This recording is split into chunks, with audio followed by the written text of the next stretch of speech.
왕에 대한 겁니다. 유다의 마지막 등불이요 불꽃이었던 너무나 참 존귀한 요시야 왕.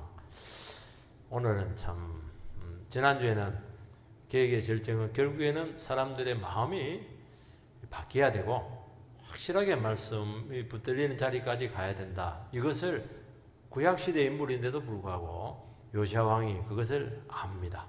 그 계획을 추진하게 되었는데 오늘은 그것도 한계가 있었다 하는 것을 이야기하는 것입니다. 요시야는 정말 대단한 인물입니다. 거의 다윗과 비슷해요. 그럴 정도로 정말 성경적인 계획자였습니다.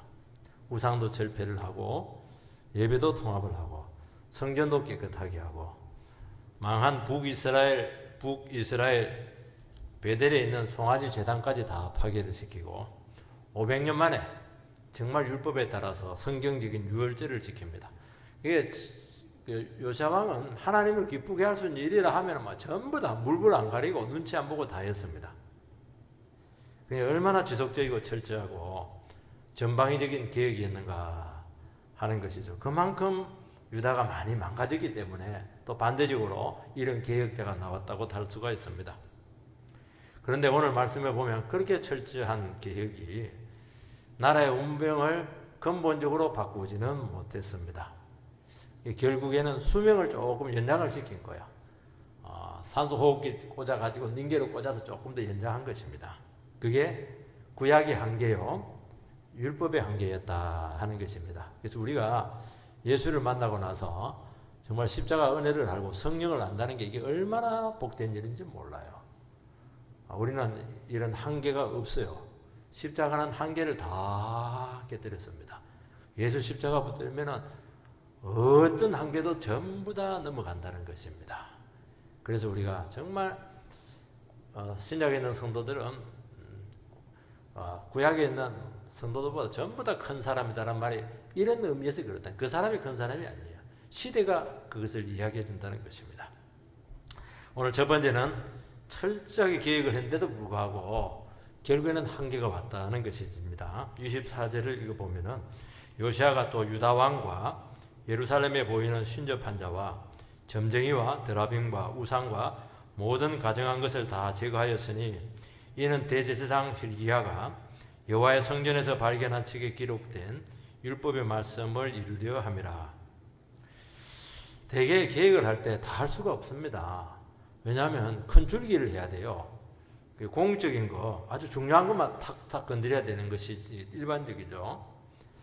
근데 요시야 왕은 그것만 한 것이 아니고 심지어 개인 신앙까지 영성까지 전부 다 계획의 대상으로 삼았다는 것입니다. 여기 보면 신접한 자가 나오고 점쟁이가 나오고 드라빔은 가정 안에서 점치는 겁니다. 이게 모든 가정한 것도 전부 다 마찬가지입니다. 이거는 개인 신앙에 관계되는 것이고 개인 영성에 관계되는 것이고 이런 악한 우상들이 개인 말씀을 대신을 했다는 것입니다. 하나님의 음성을 들어야 되는데 마귀의 음성을 듣는 것입니다. 그래서 하나님께서는 전부 다 점쟁이들, 박수들 이런 사람들이 있으면 전부 다 돌로 쳐서 죽이라고 했습니다. 그건 저주받을 짓이라는 거예요. 왜냐하면 이걸 들으면 사람을 저주로 다 끌고 가기 때문에 그렇게 하는 것입니다. 돌로 쳐 죽이는 건 저주거든요. 이 무속신앙은 사람들이 위기에 빠졌을 때 굉장히 유혹이 됩니다. 사람이 죽을 고비에 탁 넘기면 뭔가 지푸라기라도 잡고 싶은 심정이 있는데 그때 점쟁이 한마디 탁 하면은 그거 믿습니다. 한번 딱 믿어버리면 그때부터는 이제 영혼의 노예가 된다는 것입니다. 왜냐하면 사람들은 너무나 절박하고 힘들면은 뭔가 신의 음성을 듣고 싶어 하는 그런 영성이나 종교성이 다 있죠. 그런데 이 종교성을 미신이 기가 막히게 알고 채워준다는 것입니다. 그래서 안 가르쳐줘도 이거는 다 알아요. 성경은 아무리 가르쳐줘도 사람들이 잘 못 깨닫는데 미신이나 이런 그런 우매한 것들은요, 안 가르쳐줘도 사람이 본능적으로 그냥 그걸 좋아한다는 거예요. 근데 문제는 뭐냐니까 그런 처방들이 다 틀리느냐. 너무나 명백하게 틀리면 상관이 없는데 비슷하게 맞을 때도 많고 딱 맞을 때도 있기도 해요. 그러니까 한번 딱 맞아 떨어졌다. 또 맞고 싶은 거예요. 그 마음이 또 다 있는 거예요. 한번 그렇게 해서 딱 빠지게 되면은 영혼이 갑자기 이게 화인을 맞으면 도장이 딱 찍혀버립니다. 누구한테요? 마귀한테 도장이 팍 찍혀서 그때부터는 이제 맹목적이 되고 숙명적으로 자기 인생을 끌고 가는 대로 가게 되는 것입니다. 이게 그렇게 무서운 거예요. 사람이 그렇게 맹목적입니다. 우리 성경은 맹목적이지 않잖아요. 자꾸 깨어나게 하거든요. 깨닫게 하고 지각을 살려주고 생각을 하게 하고 판단을 내리게 하고 책임을 지게 하고 이렇게 하는 것인데 그 미신이나 우상은 그렇지가 않아요. 생각하지 말라는 거예요. 그냥 따라오라는 거예요. 왜냐하면 사람들 속에는 두려움이라는 것이 있습니다. 그리고 알지 못하는 것에 대한 이런 그런 참 불안감들이 참 많아요. 그 불안을 은밀하게 파고들어서 거짓과 두려움으로 영혼을 더럽히는 것입니다. 그래서 민간신앙인데 이런 것도 전부 다 민간신앙이거든요. 되게 민간신앙과 많이 관계되고 이것은 굉장히 개별적으로 특수하게 이루어지기 때문에 은밀하게 이루어지기 때문에 정말 추적하기가 어렵습니다. 그리고 이 사람들이 다루는 주제들이 인간의 기흉화복이에요. 그래서 기본적인 욕구 충족과 관계되기 때문에 이 유혹을 결코 쉽게 떨쳐내지 못한다는 것입니다. 그래서 공부를 많이 한 지식인들이 엄청나게 미신에 많이 빠져 있고 정치라고 하는 것은 뭐 한 변수에서 확 상황이 바뀌거든요. 주도권이 확 넘어가거든요. 그러니까 정치가들이요 선거철이 되면은 전부 다 유혹에 다 빠집니다. 그리고 멋자리를 반드시 옮겨요. 멋자리 아무 의미도 없는데 권력자들 심지어 기업 총수들도 여기에 혈안이 되어 있습니다. 왜냐하면 기업이라는 게 이게요 쉽게 굴을 가는 게 아니에요. 99.9%가 맞아도 0.001% 때문에 뒤집어지는 거예요. 이게. 그걸 아는 거예요. 본능적으로 아는 거예요. 이걸. 그러니까 이게 신의 영역에서 뭔가 이게 위로를 받고 싶은 겁니다. 그래서 인간의 인생의 불안정성이 높으면 높을수록 이 미신은 득시할 수밖에 없어요. 그래서 시험을 앞두고 있다든지 결혼이 얼마나 두려워요. 저놈의 인간이 속을 어떻게 알 수가 있겠어요. 그러니까 묻고 싶은 거예요. 이게 묻고 싶은 거예요. 거짓된 확신과 위로도 받고 싶은 것입니다. 그러니까 우리가 하나님 말씀에 철저하게 매달리지 않으면은 반드시 미신이 와가지고 우리를 찰가머리처럼 막 이렇게 뭡니까 기생을 하게 되는 것입니다. 그래서 생각을 지킬 수가 없어요. 그래서 철저하게 우리 하나님 말씀 앞에서 우리 자신들을 깨끗하게 지켜내야 되는 것입니다. 25절 요시아와 같이 마음을 다하며 뜻을 다하며 힘을 다하여 모세의 모든 율법을 따라 여호와께 돌이킨 왕은 요시아 전에도 없었고 후에도 그와 같은 자가 없었더라. 정말 위대한 성경적인 평가입니다. 아마 성경에서 이렇게 좋은 평가를 받은 왕이 있었을까 하는 것이죠. 마음을 다하고 뜻을 다하고 힘을 다하여 주 너의 하나님을 사랑하라. 막 그 일계명 막 그대로 그냥 관계되잖아요. 모세의 모든 율법을 따라 여호와께 돌이킨 왕은 요시아 전에도 없었고 그 후에도 없었고 전무후무한 왕이었다는 것이죠. 최고의 성경적인 평가입니다. 그리고 얼마나 참 율법을 사랑했던지 율법에 따라서 철저히 계획을 합니다. 그리고 요시아 왕은 계획을 하는 데 있어서도 자기가 먼저 철저히 회개를 해요. 되게 그냥 정치적으로 힘으로 하는데 그렇게 하잖아요. 정말 순수한 믿음을 회복한 상태에서 그가 계획을 한 것이니까 얼마나 진정성이 있어요. 그런데 결론적으로 말하면 백성들의 마음은 그와 같지 않았어요.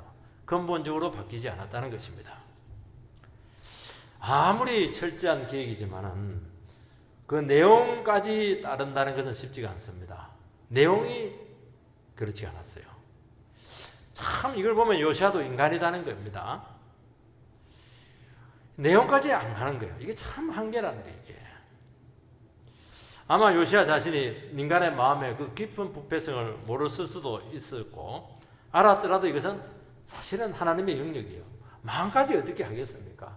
아무리 기도하고 말씀 가르치고 아무리 자기가 깨끗하게 하고 회개하고 이렇게 하더라도 그 마음까지는 어떻게 할 수가 없거든요. 이거는 정말 하나님의 영역이에요. 이거는. 예수님께서는 오셔가지고 뭐라고 했냐면 우리에게 너무 중요한 약속을 했습니다. 나는 율법을 폐하러 온 것이 아니고 율법을 온전케 하러 왔다. 그렇게 말씀을 했습니다. 그 율법이라고 하는 것은 온전하게 지킨다는 것은 겉으로만 지킨다고 되는 게 아니에요. 가늠 안 한다고 가늠하는 게 마음이 바뀌어야 되는 것이거든요. 마음이 정말 깨끗한 마음이 돼야 되는 것이거든요. 그런데 예수님은 그걸 해주겠다는 거예요. 성령으로 마음을 완전히 깨끗하게 바꾸어서 형식적으로 겉으로만 행동으로만 지키는 것이 아니고 정말 우리 중심으로 지키게 해주겠다. 여러분 이걸 그냥 이렇게 겉으로 들으면 안 됩니다. 이거는 우리 인류에게 주신 최고의 축복이에요. 어마어마한 축복입니다. 이건 못 믿으면 여러분들 다른 영혼들에 대해서 기도하기 힘들어요. 이것도 목회가 안 돼요. 이걸 못 믿으면 절대로 목회를 할 수가 없어요. 이걸 반드시 믿어야 돼요. 이거. 그러면 이걸 못 믿으면 딴 방법을 써야죠. 뭐 밥을 사주든지 뭐 구워 삶든지 그렇게 해야 되는 것입니다. 그런데 이걸 믿으면은 역사해요. 바꾸어내요. 성령께서 일하십니다. 아, 최고의 축복이에요. 얼마나 소망이 있어요, 이게. 구약의 한계죠. 구약은 그게 안 돼요. 요시아의 계획은 나중에 어떻게 되냐니까 율법주의라고 하는 새로운 형태의 모습으로 나타납니다. 왜냐하면 결국에는 요시아 계획이 끝나고 나서 몇십 년 못 돼서 나라가 망하거든요. 포로된 그 지역에서 이스라엘 백성들이 왜 하나님의 나라가 망했느냐? 그는 율법을 철저히 지키지 못했기 때문이다. 그렇게 그 사람들 원인을 분석을 합니다. 그래서 더 율법을 잘 지키자. 그래서 서기관이 나왔어요. 서기관을 하는 직책이 그때 나온 거예요. 성경을 가르치고 바리새가 세파들이 나오고 이런 때가 그때 나왔어요. 이게. 왜냐하면 율법 중에 어차피 뭐 성경은 없으니까 해당해서 그렇게 율법을 가르쳤던 거예요. 근데 사람이 근본적으로 바뀌지 않는 상태에서 철저한 율법 준수는 결국에는 외식주의, 형식주의로 빠질 수밖에 없었다는 것입니다. 그래서 진정한 계획은 뭐냐? 형식주의, 도덕성 회복, 사회적인 책임이 아니고 복음이 선포가 되어서 성령의 역사로 근본적으로 변화시키는 이 방식입니다. 그래서 제대로 할 수가 없어요. 우리가 쓰는 이 방법밖에 없어요. 막 죽이 되나 밥이 되나 그냥 막 강대상에서 계속 말씀을 선포하고 복음을 선포해서 주님께서 역사해 주시기만 바라는 것입니다. 그런데 놀라운 것은 정말 하나님 말씀이 제대로 지속적으로 선포되면 반드시 변화가 온다는 것입니다. 부흥을 주신다는 거예요. 26절 27절 그러나 여호와께서 유다를 향하여 내리신 그 크게 타오르는 진노를 돌이키지 아니하였으니 이는 므낫세가 여호와를 경노하게 한 그 모든 경노 때문이라. 여호와께서 이르시되 내가 이스라엘을 물리친 것 같이 유다도 내 앞에서 물리치며 내가 택한 이 성 예루살렘과 내 이름을 거기에 두리라 한 이 성전을 버리리라 하셨더라. 요시아의 계획이 결국에는 나라의 운명은 바꾸지 못했습니다. 왜냐하면 므낫세 때 너무 병이 들었기 때문이에요. 악한 왕인데 55년을 통치를 해요. 그리고 그 아들 아몬은 2년을 통치. 그럼 더 나쁜 아들이었거든요. 그리고 나서 요시아가 계획을 할 때가 18년이 지났습니다. 그러니까 57년에 18년 해버리니까 몇 년이에요? 70년 정도 나라가 암흑기에 있었다는 거예요. 너무 병이 깊었다는 겁니다. 요시아가 그렇게 성경적인 계획을 했지만은 그거는 멸망을 지연시킨 것밖에 되지 못했다는 것입니다. 요시아가 계획을 하면서 뭘 기대를 했냐면은 유다의 문제가 아무리 심각하더라도 나라가 멸망할 정도로 사형 선고를 받을 정도로까지는 아니라고 생각을 한 겁니다. 그러나 하나님께서 너무 유다 문제를 너무 심각하게 봤다고 생각을 한 것이죠. 근데 그가 성경적인 계획을 하면 할수록 하나님의 판단, 성경적인 판단이 옳았다는 것을 그는 깨닫게 되었다는 거예요. 나중에는 좌절이죠. 자기가 그냥 쓸데없는 전쟁에 가서 죽어버려. 여러분, 축구 감독은 이 사람들은 선수 보는 눈이 정확해요. 그래서 기량을 잘 알고 장단점을 잘 알고 탁 기용을 합니다. 선수는 이 감독의 판단에 못마땅한 거예요. 그래서 한 번만 기회를 달라고. 나는 그렇게 실력이 없는 선수가 아니고 나는 정말 잘할 수 있다고. 그래서 기회를 줬습니다. 그러면 어떻게 하겠습니까? 감독의 판단이 잘못됐다는 것을 증명하기 위해서 혼신의 힘을 다할 겁니다. 감독이 다시 중간에 불러내버려요. 들어와. 또 끝까지 하더라도 별로 귀한 것이 없어요. 그러면 어떻게 되는 것입니까? 아, 감독의 판단이 내 생각과 다르고 옳았구나. 내보다 훨씬 정확하게 보고 있었구나. 아, 그때 깨닫게 된다는 것이죠.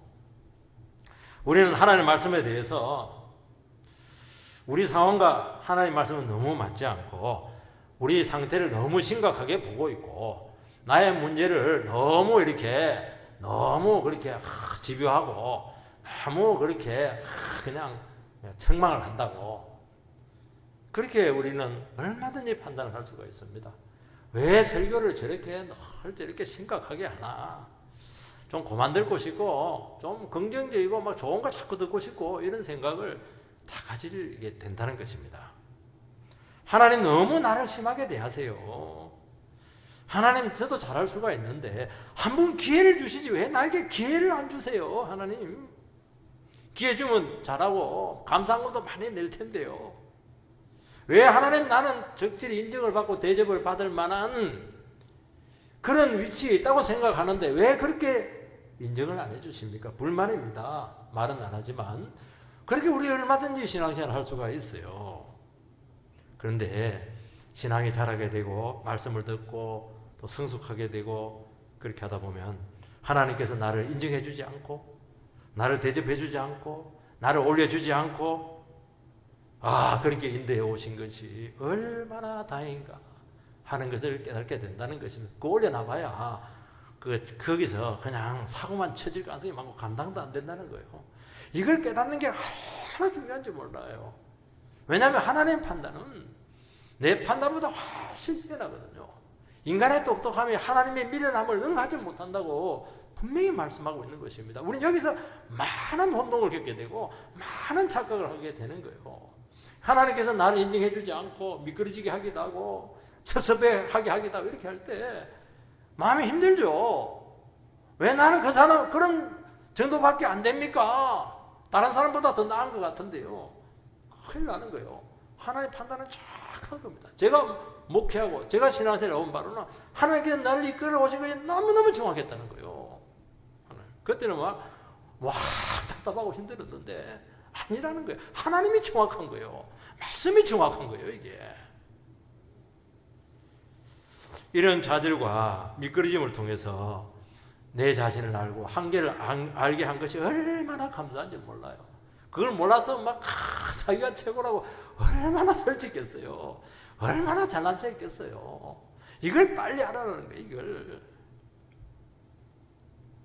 주님께서는 드러난 순종들, 눈에 보이는 계획이 아니고 진정한 중심의 변화, 심령의 변화를 반드시 보신다는 것입니다. 하나님 말씀에 따른 근본적인 변화 없이 형식적인 변화로 축복이 온다고 우리는 절대로 그렇게 그런 믿지 마시기 바랍니다. 그 축복은 온전한 축복이 되지를 못해요. 여러분, 성경적인 평가는 정확했고 여러분, 우리는 다른 사람 볼 필요가 없습니다. 하나님 말씀 앞에 내 자신의 모습을 버리고 그렇게 몸부림을 쳐야 되는 것이고, 오늘 여러분들께서 설교를 듣지만은 이거는 목사의 설교라고 할 수가 없는 것입니다. 주님께서 반드시 우리에게 우리 자신의 모습을 보게 하시고 우리에 대해서 어떤 평가 내리고 판단하는 말씀을 하실 때 제가 판단한 거 아니잖아요. 성경이 판단하는 것이거든요. 이거는 너무너무 중요하다는 거예요. 이걸 정말 귀담아 들어야 되고 여기에 대해서 믿음을 반응하기만 하면은 주님께서는 깨끗하게 해주시고 중심을 변화시키셔서 축복을 반드시 주신다는 것입니다. 요시아는 계획을 통해서 므낫세가 뿌려놓은 그 악과 우상이 얼마나 깊은지, 그 어둠이 얼마나 깊은지, 결국에는 그 어둠이 다 빛을 그냥 가려버렸습니다. 이것이 구약과 율법의 한계라는 것입니다.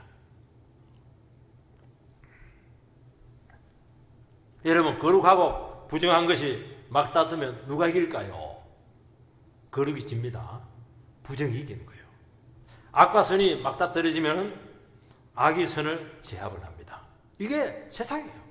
우리 현실이에요. 여러분, 도덕이 힘이 셀까요? 욕망이 힘이 셀까요? 겉으로는 도덕이 힘이 세요. 아니잖아요. 여러분, 뒤를 가보세요. 이면을 봐요. 이면은 욕망으로 들끓고 있어요. 지금 무슨 도덕이에요? 말할 때만 도덕입니다. 남 욕할 때는 도덕이에요. 자기는 전부 다 욕망이거든요.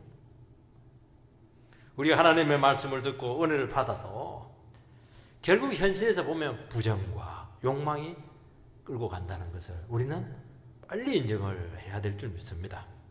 근데 놀라운 사실은 예수님에게서 이게 뒤집어져요. 이게 복음이라는 겁니다. 여러분, 마가복음 5장에 보면 12년 동안 혈류증 걸린 여성이 등장을 합니다. 피를 흘리는 여성은 부정이에요.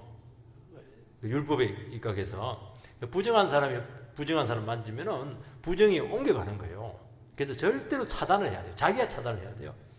근데 이 여성은 뒤에 가서 옷자락만 살짝 만지고 가려고 했는데 예수님이 더러워진 것이 아니고 그 여인이 부정해서 깨끗하게 나음을 받았습니다.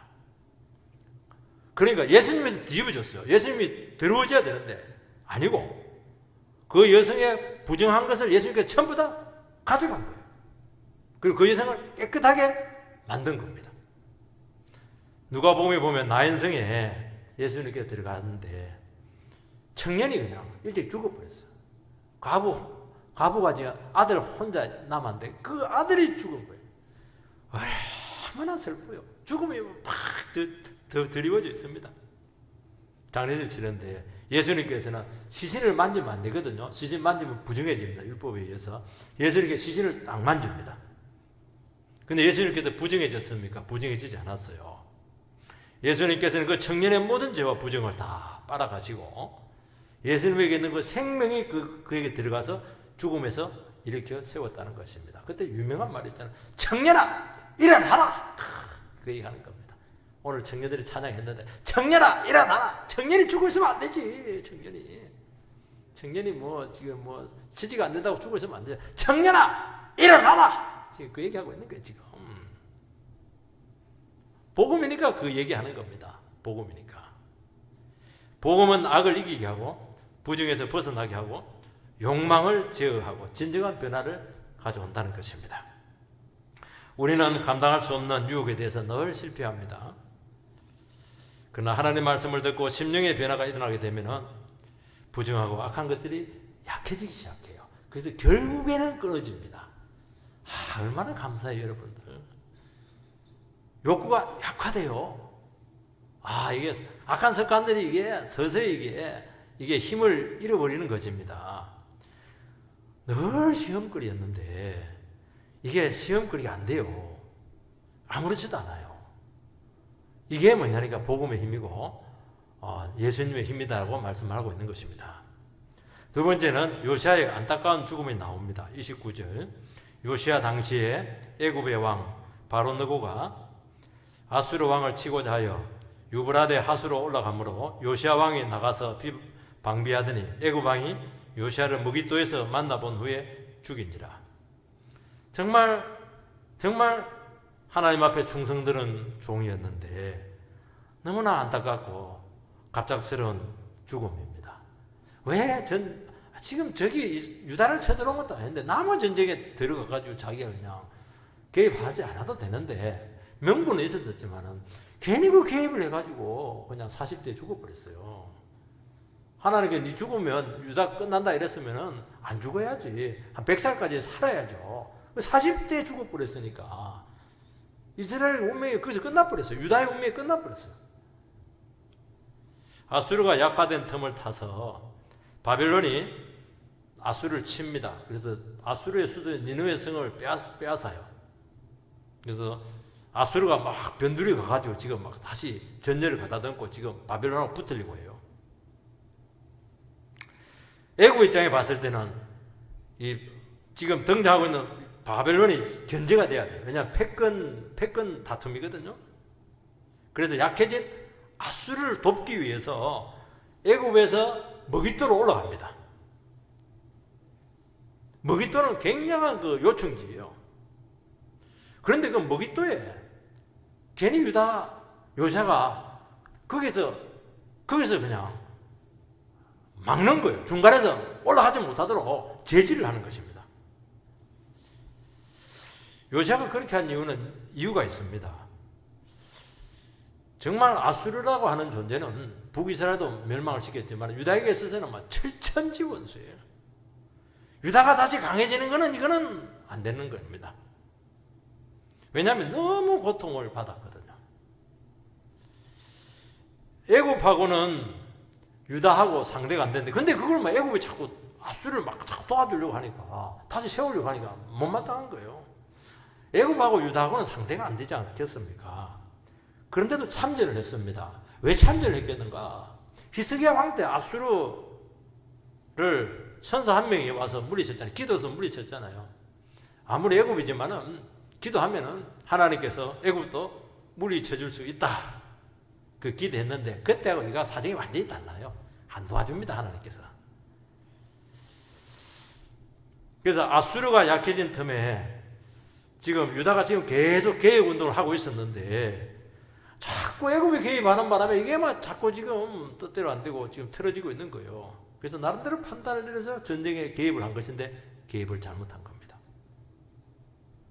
요시아의 참전은 신앙적인 선택이 아니고 개인적인 무모한 개입이었다는 것이 역대하 35장에 나오는데 뭐라고 되어 있냐니까 요시아가 이제 애굽을 가로막으니까 애굽 왕 바로느고가 요시아에게 편지를 씁니다. 요시아가 직접 편지를 써요.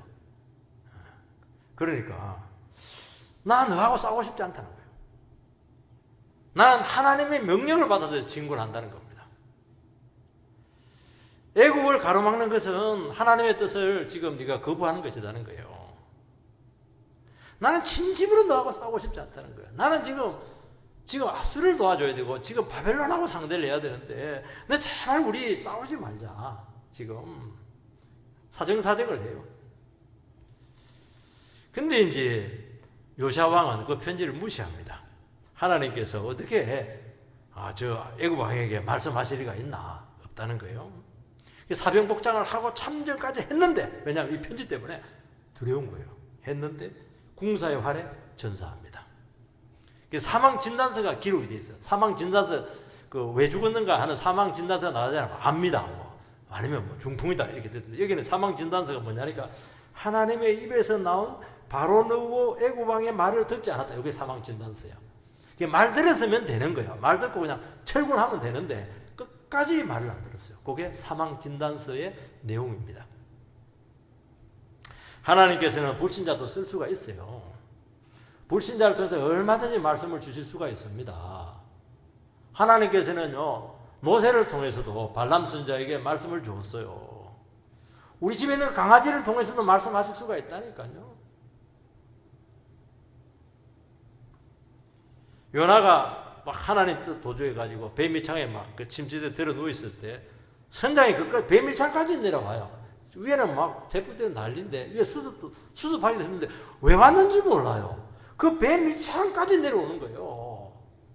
그거 누가 보낸 겁니까 그거 올 필요가 없는데 하필이면 그때 옵니다. 하나님께서 보낸 겁니다. 너 왜 누워있냐는 거예요. 네가 믿는 신에게 기도하라는 거예요. 요나는 기도 안 했거든요. 기도 안 했으니까 지 마음대로 그냥 거역하고 반대 지역으로 가잖아요. 기도 안 했거든요. 기도하라네, 기도. 그거 누가 하신 말씀이에요, 그거? 선장이 한 말입니까? 아니잖아요. 하나님께서 선장을 통해서 말한 거거든요, 그게. 너 왜 기도 안 하고 있는 거야? 지금 난리가 난데, 위에는. 지금. 주님의 음성이죠. 여러분 믿지 않는 식구들을 통해서도 얼마든지 말씀할 수가 있어요. 저는 그걸 너무 많이 느끼거든요. 아니 목사님이 그렇게 하면 어떡해? 한마디 하면 저는 쪽을 못 써요. 가만히 듣고 보면 맞아요. 웃으면서 한마디 하는데 머리가 막 쭈삣쭈삣하죠. 어떻게 목사가 그럴 수가 있냐? 딱 그렇게 한마디 해버리면요 꼼짝 못해요. 그건 누굽니까? 그거? 누가 한 말입니까? 그거? 우리 어머니가 한 말입니까? 아니잖아요. 성도가 막 하나님 뜻이라고 막 확신하고 나갔는데 막 불신자가 아주 상식적이고 사려 깊은 이 조언을 탁 하면요 머리가 쭈삣하면서 충격을 받고 물러나야 돼요. 왜냐하면 그거는 하나님께서 하신 말씀이에요. 너는 이거 불신자보다도 지금 미련하다는 거예요. 지금 분별이 안 되고 있다는 거예요. 지금 요시아는 성경적인 충성된 종인데도 불구하고 또 인간이었습니다. 그래서 하나님께 너무 귀하게 쓰인 종들이 한 가지 맹점이 있어요. 자기 확신이 너무 강해요. 왜냐하면 하나님께서 늘 자기 편이 되어 주었거든요. 그리고 아수르에 대한 원한이 뼛속 깊이 숨겨져 있습니다. 이게 사무쳐 그냥 아수르만 생각하면 이게 부득부득 갈려요. 그러니까 분별을 못하죠. 그것만 나오면 다른 건 너무 성경적인데 그 인간 이야기만 나오면 그냥 눈에 충혈이 와버려요. 그거 병입니다. 그거. 거기서 항상 멸망을 당하는 거예요. 왜냐하면 그거 마귀가 계속 쓸 것이거든요. 마귀가 너무 중요한 패를 하나 딱 들고 딱 달게 되는 겁니다. 애국과 아수르에 대한 개인적인 적개심 이게 문제라는 겁니다. 그래서 하나님 백성들은 무슨 문제가 생길 때 바로바로 십자가 앞에 가가지고 전부 다 그냥 안에 있는 원한들, 상처들, 복수하심들, 맺힌 것들 전부 다 풀어내지 못하면 마귀가 큰 패를 가지고 여러분들 인생의 결정적인 순간에 찾아와가지고 분별을 하지 못하게 해서 멸망길로 데려간다는 겁니다. 이게 얼마나 무슨 죄구나. 평상시에는 상관이 없어요. 여러분 개인적인 격한 감정에 사로잡히면은 하나님의 사람도 하나님의 음성을 얼마든지 무시할 수가 있습니다. 이게 두려운 거예요. 이게 내가 막 살아있고 펄펄 뛰고 있고 이렇게 하면 내가 살아있는데 하나님의 음성이 아무리 하늘에 천둥처럼 쳐도 그거 안 들립니다. 내 속에 있는 소리가 더 큰 거예요. 이게. 그래서 인간적인 결단을 내리게 되고 인간적인 행동을 하면 그 자체가 바로 재앙을 자초하는 것입니다. 그 하나님의 뜻을 거스린 대가는 죽음이었어요. 멸망입니다. 멸망. 너무 쓴 거예요. 이게. 여러분 하나님께 인정받고 쓰일 때 우리는 자기 확신으로 망할 가능성이 참 많습니다. 그걸 조심해야 돼요. 능력의 종들이 여기서 딱 걸려서 넘어질 가능성이 많아요. 막판에 뒤집어지는 거예요. 이게. 인간이라는 거예요. 인간. 나는 최종 결정권자가 아니라는 거예요. 나는 구원자가 아니라는 것을 끝까지 잊지 말아야 된다는 것입니다. 다 된 줄 알았을 때 위험수위에 있는 것이죠. 자꾸 인간으로 내려가라. 인간으로 자꾸 자기를 자꾸 위장하지 말라는 거예요. 너 인간 아니야. 너 흙이잖아. 너 인간이잖아. 너 한때 쓰인 것이지 늘 그렇게 쓰인다는 보장이 있나? 그렇게 해야 되는 거예요. 자기를 인간으로 자꾸 내려와야 돼요. 여러분 거짓되고 악한 세상으로부터 우리도 얼마든지 하나님의 음성을 들을 수가 있습니다. 교회 밖에서는 절대로 말할 리가 없어. 그럴 리가 어디 있어요. 지금 교회 밖에서 얼마나 교회에 대해서 말 많이 하고 있는데 그 틀린 말 있습니까 지금? 내가 옳고 내 교회가 옳다. 그 자체가 오류에 빠진 것입니다. 여러분 진리성에 대한 너무 지나친 강조는 그 자체가 이미 지나친 거예요. 지나친 것은 부족한 것보다 못하다는 것이에요. 조금 모자란 게 훨씬 더 나아요. 지나치니까 사고를 치는 거예요. 부족하면 일을 안 저지르거든요. 그런데 지나치니까 반드시 일을 저지르는 것입니다. 진리는 빛이기 때문에 하나님 말씀을 밝히면서도 그 말씀을 밝히는 자기 자신이 잘못될 수 있다는 것을 알게 하는 것입니다. 이게 진리가 참 가지고 있는 이중성이에요. 우리 안에도 어둠이 있잖아요. 설교하는 저도 죄인이잖아요. 설교를 하면서도 니는 주님께 계속 질문하는 거예요. 지금 하나님의 이름으로 큰 소리 하지만은 잘난 척했어요. 자기 가시적인 행동을 했어요. 그것은 아무도 보여줄 수가 없고 성령님만이 이야기해 줄 수가 있는 거예요. 그래서 주를 위하고 큰 일을 하고 나서 그 행동 속에 내 자신이 교모에 들어있다는 것을 계속 밝혀줘야 되고, 정말 그 영혼을 사랑하는 가까운 사람들은 그 부분을 반드시 확인시켜줘야 돼요. 또 지금 올라오고 있어요. 당신 올라오고 있어요. 지금 아이고 지금 잘난 체하고 자기 영광 취하고 있네요. 한마디만 하면 돼요. 그러면 그게 사랑하는 거예요. 복음은 이중성을 가지고 있습니다. 우리는 십자가로 의인되어 있지만은 본성은 죄인이에요. 두 가지가 다 있다는 것이고, 그건 두 가지를 다 고려해야 된다는 거예요. 의인이지만 본성은 죄를 너무 좋아한다는 걸 인정을 하세요. 그래서 겸손할 수밖에 없는 것입니다. 우리는 존귀한 하나님의 너무 놀라운 자녀지만은 여전히 죄가 우리를 계속 괴롭히고 있다는 것을 인정을 해라는 것입니다. 우리는 세상을 사랑해요. 그렇죠? 구별돼야 되는 거예요. 세상을 따라가지 않아야 되는 거예요. 세상을 또 대항을 해야 되는 거예요. 우리는 세상의 빛과 소금이에요. 소금으로 세상에 스며들지만은 동화되라는 것은 아니거든요. 썩지 않게 하고 바른 길을 제시해야 된다는 것입니다. 여러분, 나만 옳다, 나의 신앙 체험만이 확실하다, 이 독단을 반드시 버리시기 바랍니다. 그 순간 비판과 정죄가 오기 시작하는 거예요. 성도의 소속은 하늘이지만은 지금 두 발은 땅에 지금 있는 거예요. 머리는 하늘이지만 발은 지금 땅을 디딛고 있는 거예요. 세상을 딛고 있는 거예요. 나만 옳고 거룩하다고 하는 것은 이 세상에서는 성립이 안 돼요. 저 위에서는 성립이 돼요. 이 지상에서는 절대로 그게 성립이 될 수가 없어요. 이게 이중성 때문에 그렇다는 것입니다. 하나님께서 우리에게 먹을 양식을 주시지만은 직장에서 일을 해야 돼요. 상사 눈치 봐야 되고 지시를 들어야 돼요. 스스로 고고한 척 하지 마세요. 하나님께서 그곳에 보내주셨다는 것을 알고 주의 사랑을 전하고 영혼을 품는 것입니다. 그 이중성을 여러분 잃어버리는 순간 여러분 세상과 분리되기 시작하면서 굉장히 위태로운 영혼의 상태에 들어간다는 것입니다. 그래서 교회는 반드시 세상과 소통을 해야 돼요. 스스로 하나님 위치에 있지 않아야 된다는 것입니다. 말씀으로 그 상황에서 하나님이 일하신다는 것을 인정을 하시기 바랍니다. 그리고 그 부르신 주의 뜻을 찾으시기 바랍니다. 그때 내 전제나 내 중심성에서 벗어날 수 있다는 거예요. 이것이 안 되면은 우리의 신앙이 반드시 독선적으로 빠지게 되고 아니면 어정쩡하다는 거예요. 우리는 세상을 품고 사랑하면서 또 세상을 꾸짖어야 돼요. 여러분, 책망할 수 있는 자격을 가진 사람들은 누구냐? 진실로 사랑하는 사람들은 책망을 할 수가 있어요. 자격을 가지는 거예요. 사랑하지 않으면 절대 책망 못해요. 우리는 너무너무 사랑하잖아요. 그게 세상에 대해서 책망할 수가 있는 거예요. 우리 영혼을 진짜 사랑하면요, 좋은 소리만 안 해요. 절대로 그럴 수가 없어요. 책망할 수 있는 거예요. 안 사랑하고 책망하니까 문제가 되는 거예요. 지금 진짜 사랑했어요? 그 영혼을 위해서 십자가에 죽을 정도까지는 아니더라도 비슷한 근처까지라도 갔습니까? 그러면 당연히 책망할 수가 있죠. 상대방은 알아요. 상처가 안 되는 거예요. 여러분, 요시아의 정세 판단을 생각해야 됩니다. 일시적으로 애굽의 패권을 잡아도 했지만은 결국에는 바벨론에게 패권이 넘어가게 되고 바벨론에 의해서 유다는 1, 20년 만에 망합니다. 계획의 장본인이 쓸데없는 전쟁에 개입을 해서 의의 없이 죽게 됩니다. 너무 아까운 사람이잖아요. 결과가 최악입니다.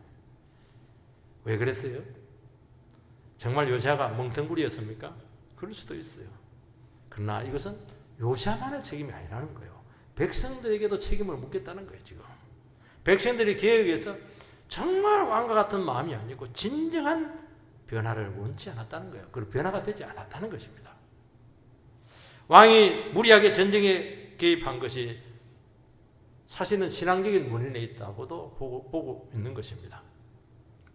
백성들이 형식적인 신앙과 그 위기 가운데서 자기나 챙기고 내만 살려고 하고, 결국에 현실적인 왕이 그냥 쓸데없는 불필요한 전쟁에 들어가서 죽어버렸어요. 하나님 데려갔습니다. 비명행사 데려갔어요. 이게 너무 아픔이잖아요. 오래오래 살아있어야지. 하나님께서 너를 통해서 유다를 지켜주겠다 이러면은 오래오래 살면 살수록 복된 거잖아요.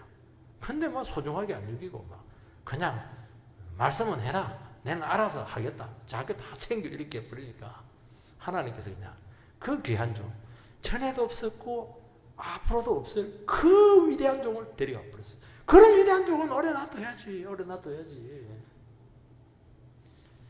여러분 바른 진리가 선포가 되고 하나님 나라를 바로 세우려면 힘을 합해야 됩니다. 나만 살고 내 일 챙기려다가 눈물 나는 손실을 입게 되는 겁니다. 이게 소탐 대신에 하나님 나라에서 그 작은 거들이 하다가 진짜 중요한 걸 다 잃어버려요. 오늘 우리 시간 주님 앞에서 정말 어떻게 살아야 될 것인가 생각하면서 믿음으로 주님 앞에 다시 한 번 더 회복되기를 주의 이름으로 축원드립니다.